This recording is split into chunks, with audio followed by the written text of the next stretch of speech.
দূর থেকে একটু দেখানোর চেষ্টা করি। এই সামনে কিন্তু একটু দূরেই কিন্তু আরও অনেকগুলো অ্যাম্বুলেন্স প্রস্তুত করে রাখা হয়েছে। অর্থাৎ এই অ্যাম্বুলেন্সের মাধ্যমে কিন্তু এই হাসপাতাল কর্তৃপক্ষ লাভের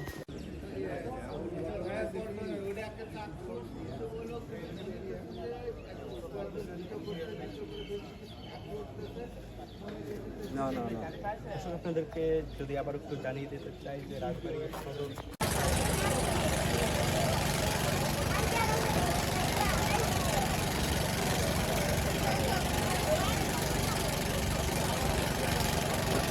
মিনিটের মতো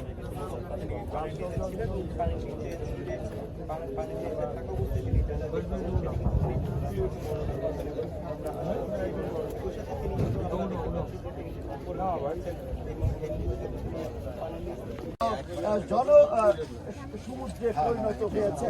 অর্থাৎ আমরা দেখেছি ফেরি ডুবি, দুইটা ফেরি ডুবি, গতকালটা বিকেল 5টার